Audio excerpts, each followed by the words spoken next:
Les ruego por favor ir a Filipenses capítulo 3.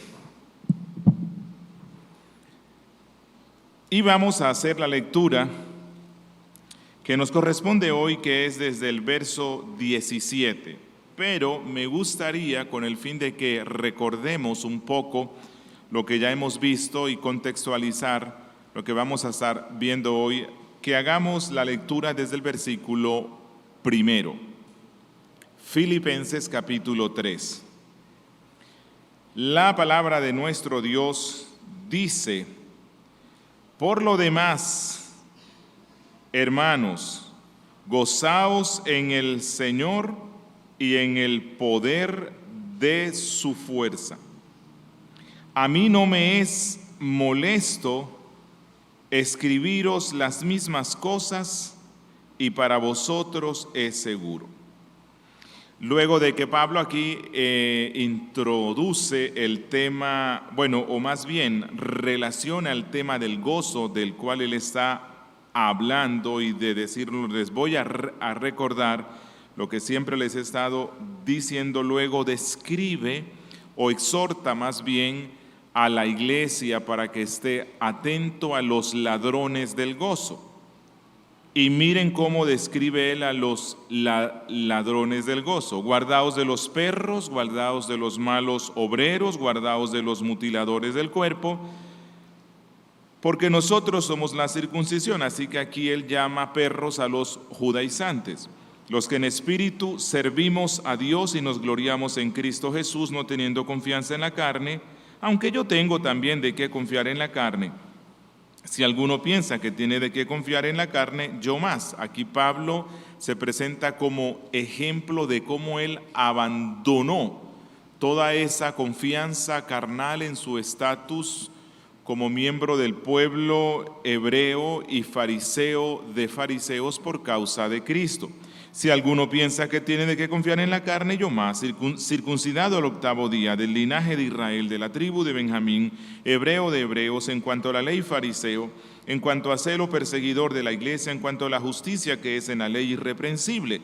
Pero cuántas cosas eran para mí ganancia, las he estimado como pérdida por amor de Cristo. Aquí Pablo continúa con el tema que ya estuvo enseñando en el capítulo 2, acerca de el amor abnegado de Cristo, quien abandonó el alto cielo con el fin de salvar a su pueblo. Y como parte del verdadero gozo, Pablo habla de que el gozo se relaciona con el amor de la entrega, el amor que se entrega o que se auto humilla. Dice el 8: y ciertamente aún estimo todas las cosas como pérdida por la excelencia del conocimiento de Cristo Jesús mi Señor, por amor del cual lo he perdido todo y lo tengo por basura para ganar a Cristo y ser hallado en él, no teniendo mi propia justicia que es por la ley, sino la que es por la fe de Cristo, la justicia que es de Dios por la fe, a fin de conocerle y el poder de su resurrección y la participación de sus padecimientos, llegando a ser semejante a él en su muerte, si en alguna manera llegase a la resurrección de entre los muertos. No que lo haya alcanzado ya, ni que ya sea perfecto, sino que prosigo por ver si logro hacer aquello para lo cual fui también asido por Cristo Jesús. Pablo deseaba entregarse por completo y abandonar toda confianza y todo logro en él mismo, con el fin de ganar a Cristo e imitar a Cristo en su entrega suprema. Dice él: hermanos, yo mismo no pretendo haberlo ya alcanzado, pero una cosa hago, olvidando ciertamente lo que queda atrás y extendiéndome a lo que está adelante, prosigo a la meta, al premio del supremo llamamiento de Dios en Cristo Jesús. ¿Cuál es esa meta? La meta de la entrega suprema, el amor que se entrega completamente y que abandona toda confianza en la carne. Él quiere imitar a Cristo en toda su vida. Y en el 15, entonces Pablo empezó una exhortación. Así que todos los que somos perfectos, esto mismo sintamos. ¿A qué sentimiento? Bueno, el sentimiento que hubo en Cristo Jesús, el cual siendo igual a Dios, no estimó esto como cosa a que aferrarse, sino que se despojó a sí mismo y se humilló a sí mismo. Verso 16, pero en aquello a que hemos llegado, sigamos una misma regla, sintamos una misma cosa. Y luego Pablo nos da la exhortación final, que es en la que nos vamos a concentrar hoy desde el verso 17. Hermanos, sed imitadores de mí y mirad a los que así se conducen según el ejemplo que tenéis en nosotros. Porque por ahí andan muchos, de los cuales os dije muchas veces, y aún ahora lo digo llorando, que son enemigos de la cruz de Cristo, el fin de los cuales será perdición, cuyo Dios es el vientre y cuya gloria es su vergüenza, que solo piensan en lo terrenal. Mas nuestra ciudadanía está en los cielos, de donde también esperamos al Salvador, al Señor Jesucristo, el cual transformará el cuerpo de la humillación nuestra, para que sea semejante al cuerpo de la gloria suya, por el poder con el cual puede también sujetar a sí mismo todas las cosas. Así que recordemos, el apóstol Pablo ha estado instruyendo a la iglesia en que consideren como una de las metas principales de la vida cristiana el darse por completo por la causa de Cristo, abandonando toda confianza en sí mismos, auto-humillándose, así como lo hizo Cristo. Y así como lo hizo Pablo, que lo hemos visto recientemente. Pablo dice, yo era judío de judíos, admirado entre mi pueblo, hebreo de hebreos, fariseo de fariseos, celoso de la ley, pero abandoné todo esto por amor a Cristo, porque Él fue quien me enseñó eso. Si hubo alguien que tuvo que abandonar cosas realmente muy grandes, fue Cristo, y lo hizo por amor a mí. Por lo tanto, Pablo está dispuesto a hacer lo mismo por la causa de Cristo. Y luego nos presentó, o más bien antes, nos presentó el testimonio de Epafrodito y el testimonio de Timoteo, los cuales se sacrificaron en amor real por la iglesia de los filipenses, abandonando la comodidad de sus propias casas. Y por último, Pablo entonces ya él se puso como ejemplo. Por lo tanto, ahora, en este capítulo, Pablo advirtió, uno, en contra del orgullo que producen los judaizantes al confiar en las cosas de la carne. Y en la conclusión final, el apóstol Pablo va a exhortarnos de una forma particular y especial a que estemos alertas a no caer en el otro extremo. Un extremo que roba el gozo son los judaizantes, y el otro extremo que roba el gozo son los sensuales. Los sensuales. Pero el tema principal de Pablo aquí no son los sensuales. El tema principal de Pablo es un contraste que él nos presenta entre dos modelos de carrera o dos modelos de vida o dos principios o filosofías de vida. Por un lado, la filosofía sensual, la filosofía carnal, que ya fue precedida por la filosofía de los judaizantes. El que sigue este estilo de vida, dice Pablo, le espera un final terrible. Y por el otro lado está la filosofía o el modelo de vida celestial. Y aquellos que siguen esta senda les espera un final lleno de bendiciones en el nuevo cielo y en la nueva tierra. Son dos modelos o patrones. El modelo celestial y el modelo terrenal, y los dos chocan entre sí. Por lo tanto, al meditar en estos pasajes sobre la gloriosa carrera de Pablo, les invito a que estudiemos el modelo celestial para la vida terrena. Eso es lo que vamos a estar viendo hoy. El modelo celestial para la vida terrena. Y vamos a hacerlo enfocándonos en tres aspectos principales que Pablo toca aquí. Verso 17, un modelo que debe ser imitado, el celestial, ¿no? 2, un modelo que tiene su contraste o su opuesto, verso 18 al 19, y un modelo que tiene una gran recompensa, 20 al 21. Así que vamos a estar enfocándonos en el modelo celestial para la vida terrena, y Dios quiera que caminemos cada vez más en él. Empecemos con el verso 17, un modelo que debe ser imitado. Dice Pablo en el verso 17, hermanos, sed imitadores de mí. ¿En qué? En lo que ya él dijo. Eso lo estuvimos viendo en el sermón pasado y antepasado. Y mirad a los que así se conducen según el ejemplo que tenéis en nosotros. Lo expliqué. Pablo acaba de contar la historia de su vida con el fin de que los filipenses y nosotros podamos seguir su ejemplo, principalmente en la entrega total y plena de su vida a Cristo. Él estuvo dispuesto a abandonar los privilegios de su casta judaica. El modelo que nos presentó Pablo es amor abnegado, amor sacrificial.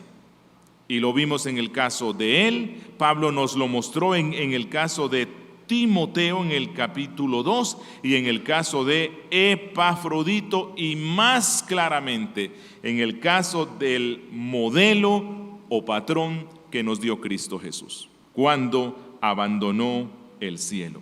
Y esto es importante. ¿Por qué razón? Buena parte de los miembros de la iglesia de los filipenses eran ciudadanos romanos. Y para ese tiempo, ser ciudadano romano sin haber nacido en Roma era uno de los privilegios más grandes que las personas deseaban.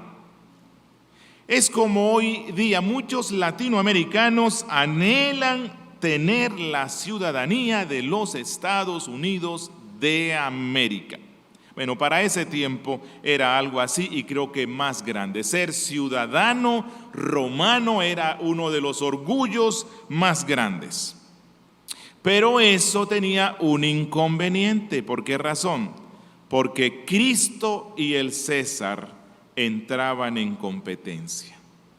Por cierto, al César para ese tiempo se le llamaba Señor, y en ocasiones se le llamaba Salvador.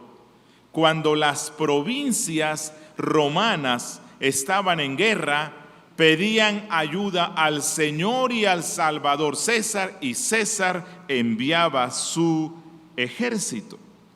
Así que un problema muy serio que podía estar sucediendo en algunos miembros de la iglesia de los filipenses era la competencia entre los afectos hacia el César y hacia Cristo. Y cuando el César y Cristo compiten, no debiera haber dudas en quién gana.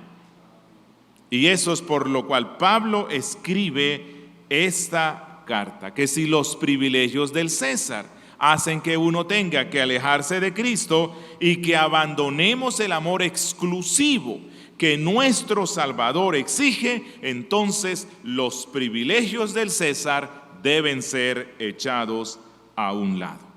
Así que Pablo dice, imítenme, que yo abandoné privilegios muy grandes por amar exclusivamente a mi Señor. Pero luego Pablo dice que lastimosamente en las iglesias no solamente se puede ver el ejemplo de Cristo, de Pablo, de Timoteo y Epafrodito, sino que algunos cristianos están viendo y viviendo conforme a otro modelo. Y este es nuestro segundo punto, un modelo que tiene su contraste. Miren el verso 18 y 19.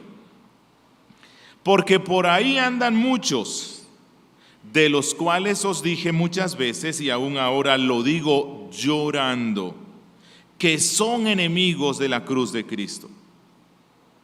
Cuando vamos a hablar de los falsos maestros que se introducen en el cristianismo, no lo hagamos en son de chiste, ni de burla, como uno ve que suele pasar en Facebook. Pablo dice que cuando él habla de los enemigos de la cruz de Cristo que estaban dentro de las iglesias, lo hacía como llorando. Que son enemigos de la cruz de Cristo, el fin de los cuales será perdición, cuyo Dios es el vientre y cuya gloria es su vergüenza, que solo piensan en lo terrenal. Pablo dice: imiten a Cristo, imiten a Pablo, imiten a Timoteo, imiten a Epafrodito, conozcan sus vidas, porque dentro de las iglesias cristianas está surgiendo otro modelo que es contrario, que es opuesto. Y entonces él los describe aquí. No conocemos exactamente la identidad de estas personas que Pablo describe, pero obviamente que se trata de falsos creyentes. Estos ya no son tanto los judaizantes, porque ya los mencionó antes. Estos son otra clase de falsos creyentes que desean vivir de acuerdo a los estándares de Roma, de acuerdo a los estándares del César, es decir, de acuerdo a los estándares de la cultura greco-romana, es decir, de acuerdo a los estándares del mundo, de acuerdo a los estándares de una cultura mundana y sensual. Pablo los describe aquí como que se complacen en los apetitos de la carne, que son glotones, que son groseramente inmorales y a la misma vez se presentan como cristianos. Pablo dice: ojo, porque algunos de ellos son líderes, algunos de ellos llegan a ser pastores. Pablo, en su discurso de despedida a los ancianos de una iglesia, los llama como lobos rapaces. Pablo en Romanos 3, versículo 8, dice que estos falsos son los que dicen: hagamos males para que nos vengan bienes.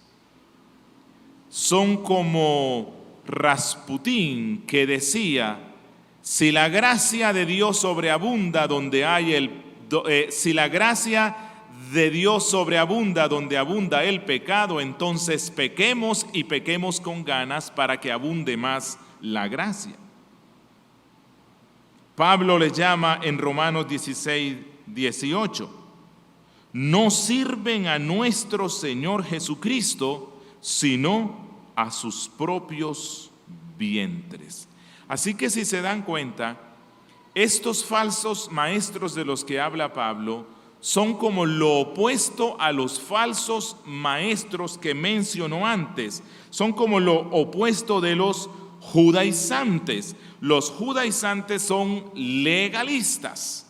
También confían en la carne, pero confían en sus buenas obras. Ellos tampoco eran humildes, porque ellos confiaban en su propia justicia. Pero aquí Pablo está mencionando a los que están en el otro extremo, los libertinos. Y es interesante ver que Pablo pone a los dos en el mismo capítulo, porque nosotros somos seres pendulantes.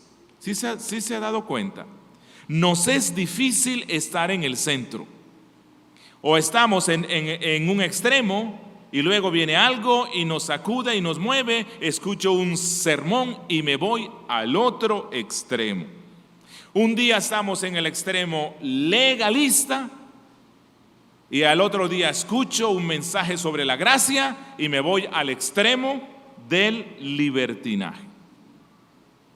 estar en el centro del Evangelio es complicado.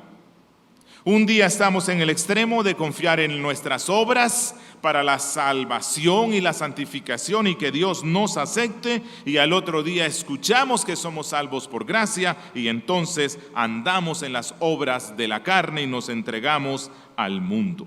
Por lo tanto, Pablo nos describe las características de estos hombres falsos y sensuales para que los aprendamos a identificar y no sigamos ese modelo. Él dice que una característica es que son enemigos de la cruz de Cristo, pero se identifican como cristianos y hablan de la cruz. Pero Pablo dice que son enemigos de la cruz de Cristo. Ellos andan de iglesia en iglesia.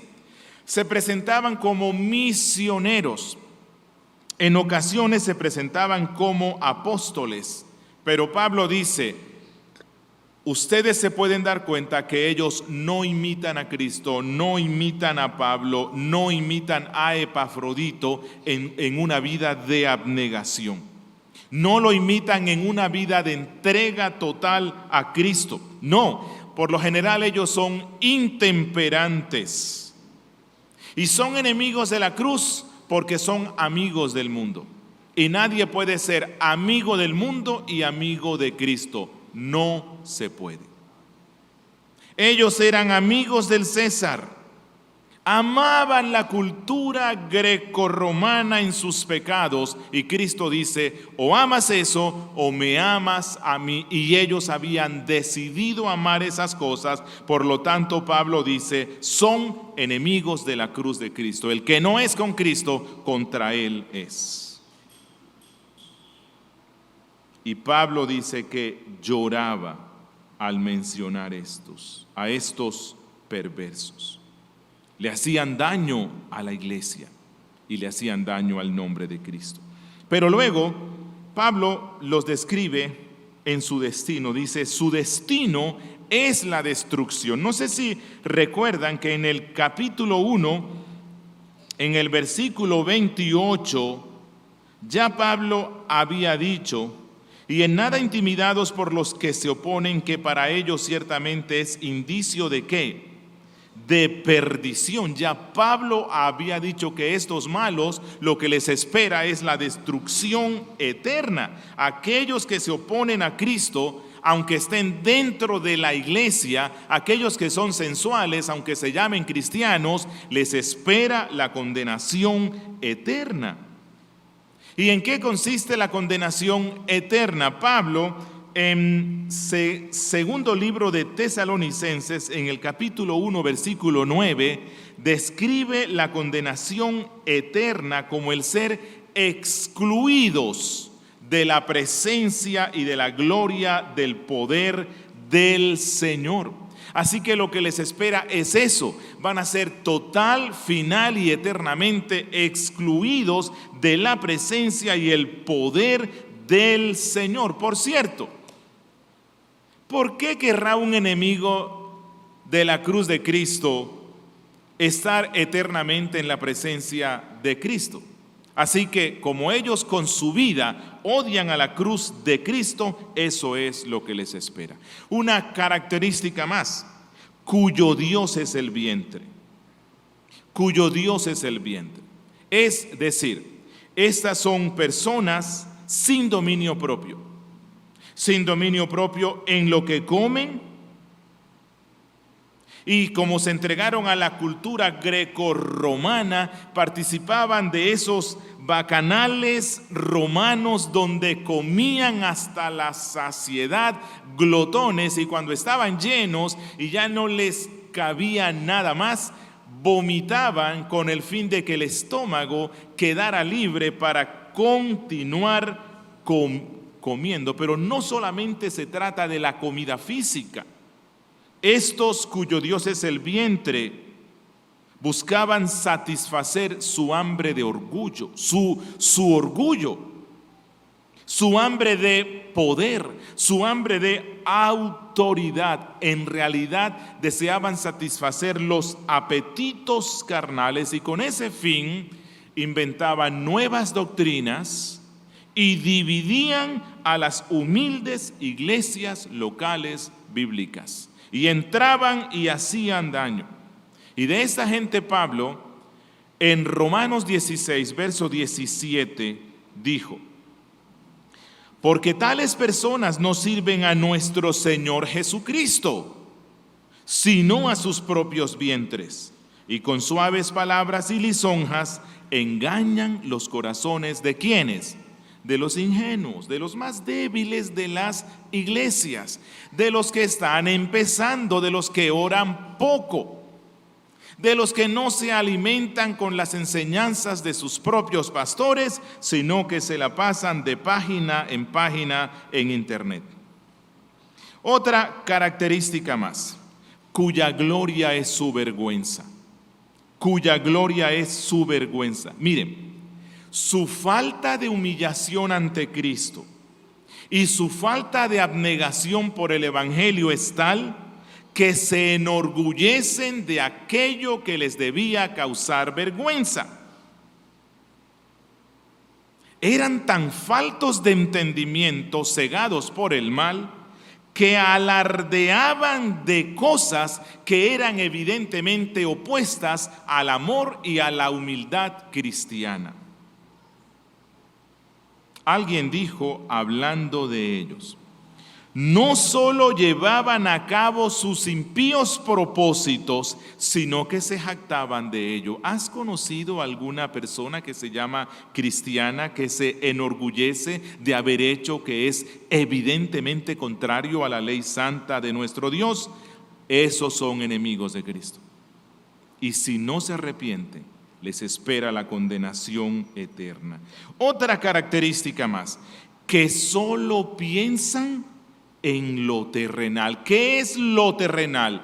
Lo celestial que aprendimos de Cristo es la humildad, la autonegación, el amor abnegado. Entonces, ¿qué es lo terreno? El orgullo.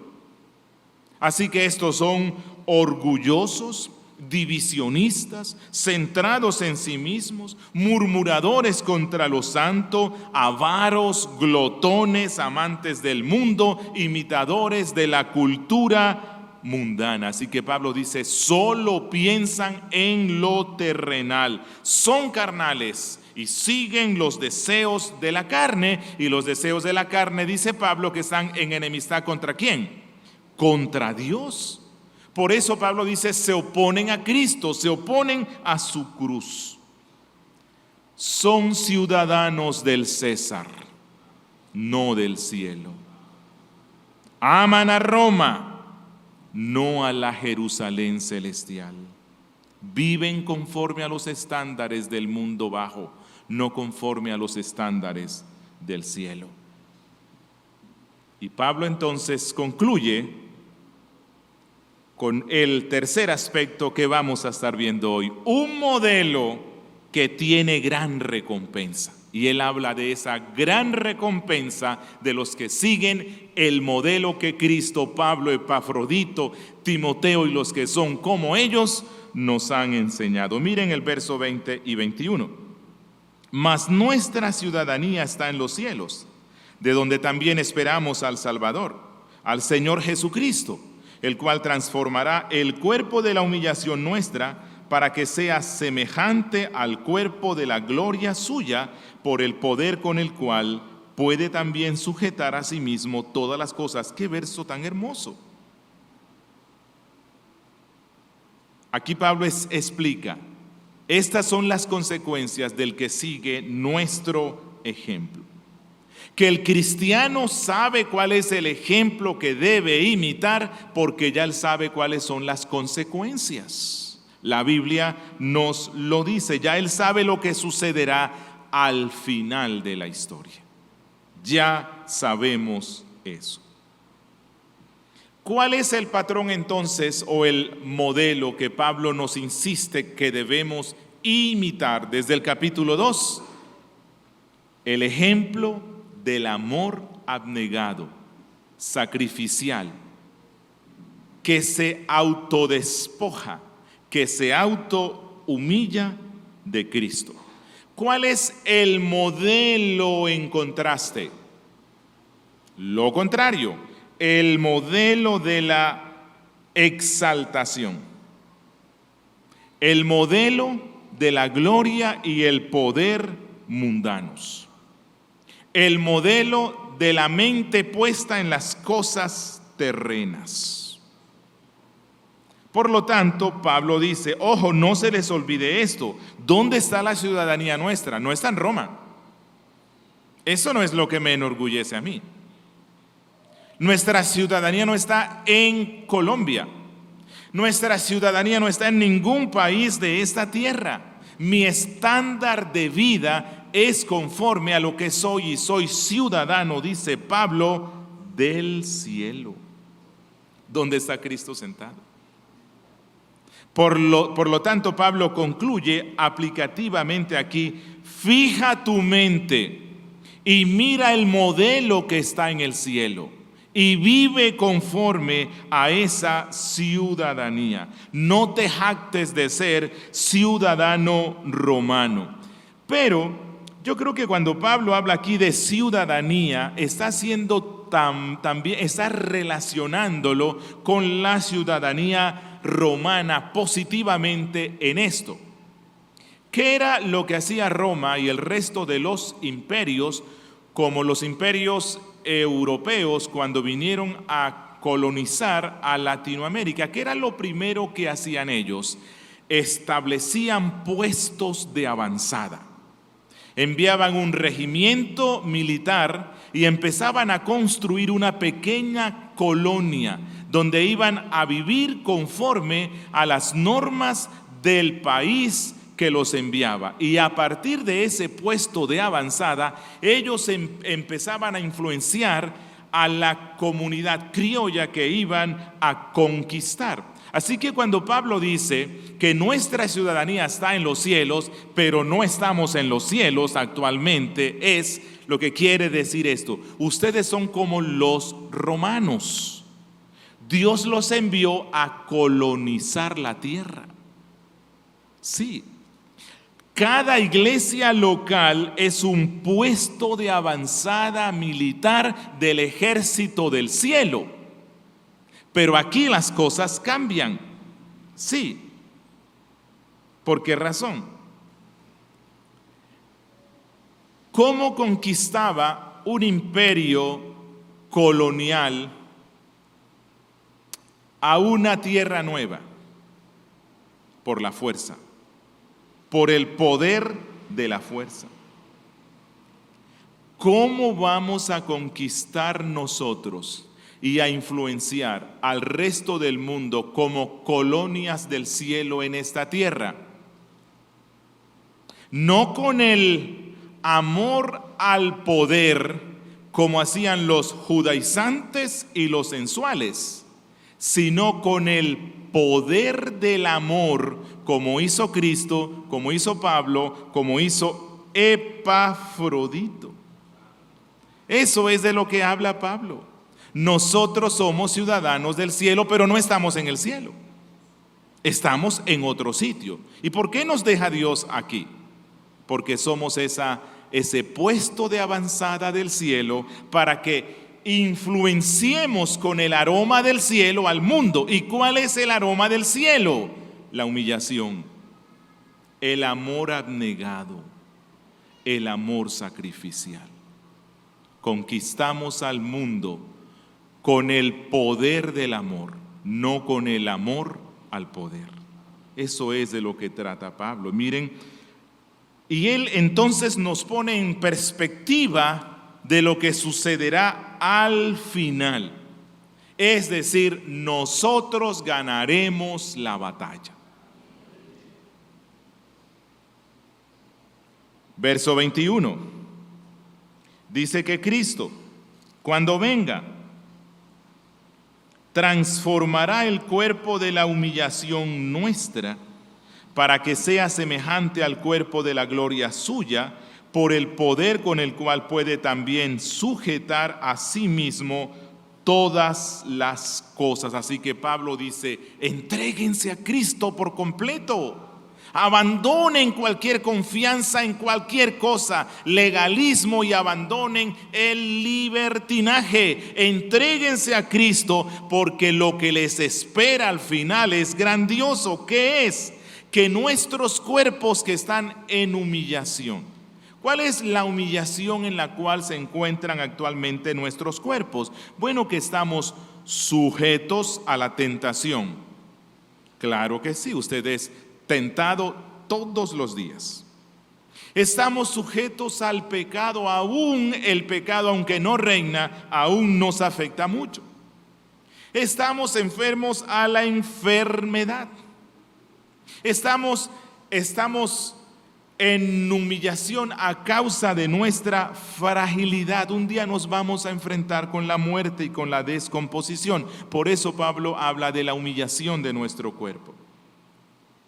Pero él augura algo especial, y es que nuestro cuerpo de este estado de humillación será semejante al cuerpo de la gloria suya, de la gloria de Cristo.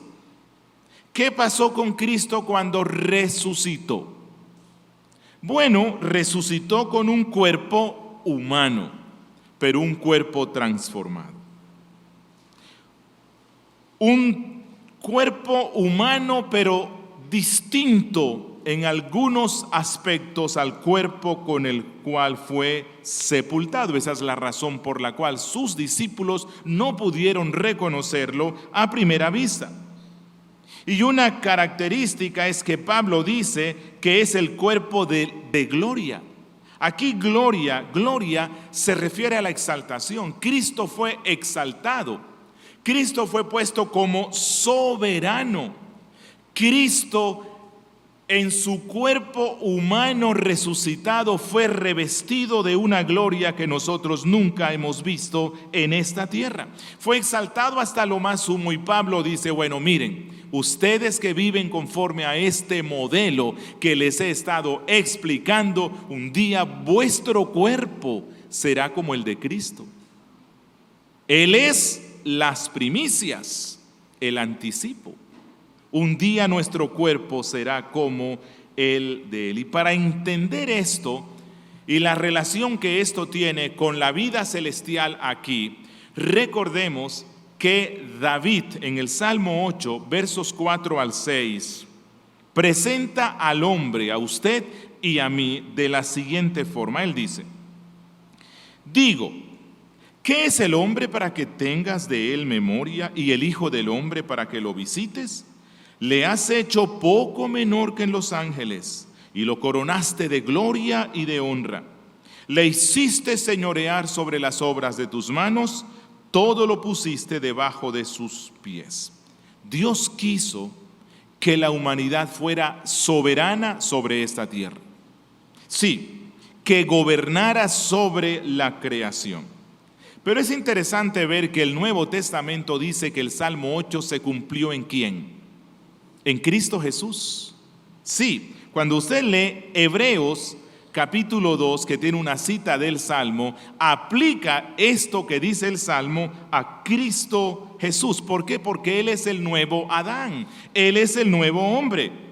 Y lo que Pablo está diciendo aquí es que cuando nosotros andamos conforme al modelo de Cristo, siguiéndolo a Él y entregándonos a Él por completo, nuestros cuerpos serán transformados como el cuerpo de Cristo. Serán cuerpos humanos como los que tenemos ahora, pero van a tener una particularidad.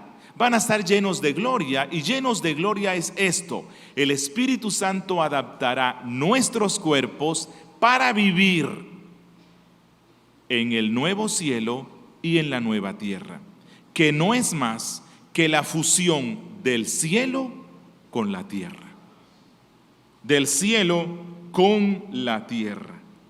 Y con estos cuerpos así glorificados vamos a cumplir con el Salmo 8. Con estos cuerpos así glorificados vamos a cumplir con Génesis capítulo 1 y capítulo 2. Vamos a cumplir realmente con el mandato cultural sobre la creación.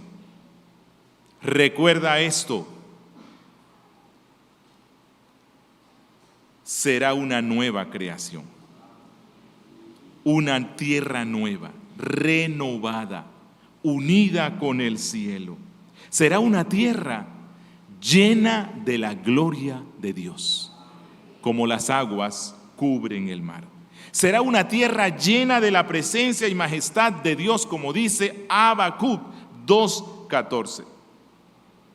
Y lo más glorioso, la transformación de nuestros cuerpos se hará por el mismo poder que le permite a Cristo hoy día tener todas las cosas bajo su control. Cristo usará ese mismo poder como nuestro Señor y Salvador para transformar nuestros cuerpos. Pero no solo nos transformará, pondrá todas las cosas bajo nuestros pies. Usted y yo, ¿saben qué? La Biblia dice que vamos a ser un reino de sacerdotes. Vamos a ser reyes. Vamos a reinar con Cristo. Y entonces Cristo pondrá todo bajo su mando, incluido el César. Todo estará bajo su mando, incluso los poderes que se oponen a él y que hoy día oprimen a su pueblo estarán sujetos a él. Por lo tanto, Pablo dice, si este es el final que nos espera, sacrifiquémonos en esta vida. Que tampoco es que tengamos mucho que sacrificar, porque no es que tengamos muchas cosas. Cristo era Dios. Estaba en la gloria con el Padre. Lo que dejó fue muy grande. Pablo tenía un estatus en el mundo judaico. Nosotros creo que tenemos mucho menos que perder. Mucho menos de que decir, uy, es que entregarme a Cristo implicaría, no. Entonces Pablo dice, vivan conforme a ese modelo de amor abnegado, sacrificial por Cristo y por su causa. Despojen todo orgullo y despojen toda confianza en la carne y eviten a los sensuales y eviten la satisfacción de la carne como si fueran cerdos glotones deseosos de llenarse y hartarse de las cosas de este mundo. Dejen eso, vivan para la gloria de Cristo, que la recompensa será muy, pero muy grande. Y concluyo diciendo estos. Hermanos, ¿te habías visto como parte de una colonia del cielo en esta tierra? Eso somos.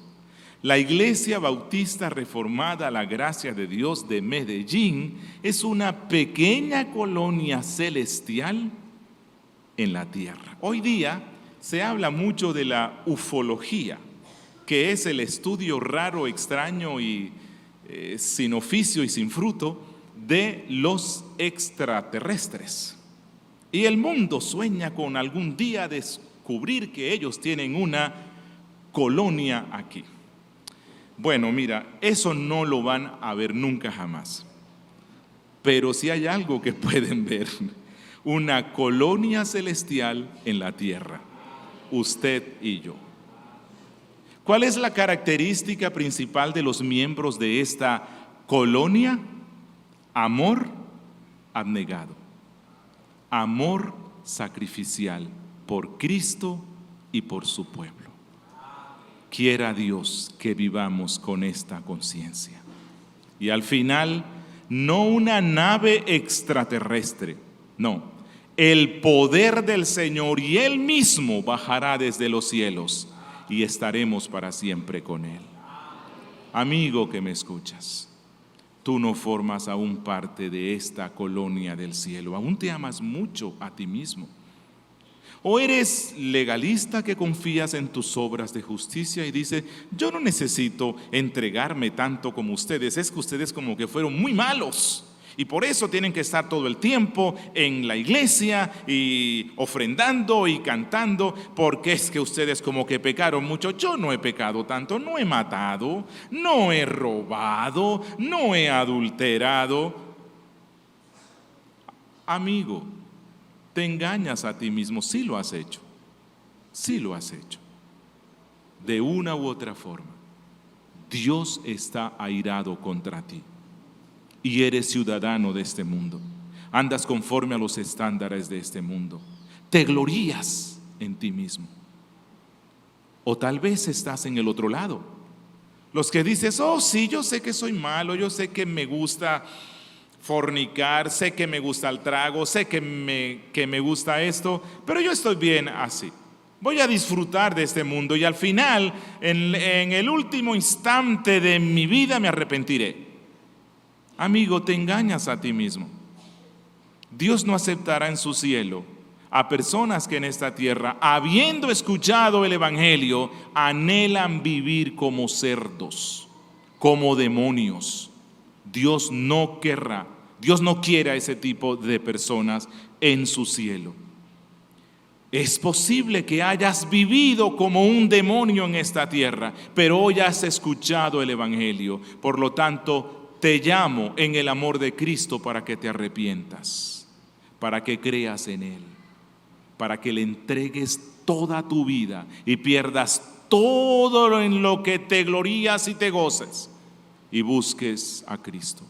Si haces esto, si vas a ser ciudadano del cielo y miembro de las colonias del cielo en esta tierra. Oremos. Padre nuestro que estás en los cielos, una vez más, gracias por tu palabra. Gracias porque tú nos hablas, nos exhortas y nos consuelas. Hoy nos has dado una exhortación y una esperanza, la esperanza de la gloria eterna en el nuevo cielo y en la nueva tierra. Señor, esculpe esta palabra en nuestras vidas y llévanos a vivir manifestando la característica de los ciudadanos del cielo, el amor abnegado. En Cristo Jesús. Amén.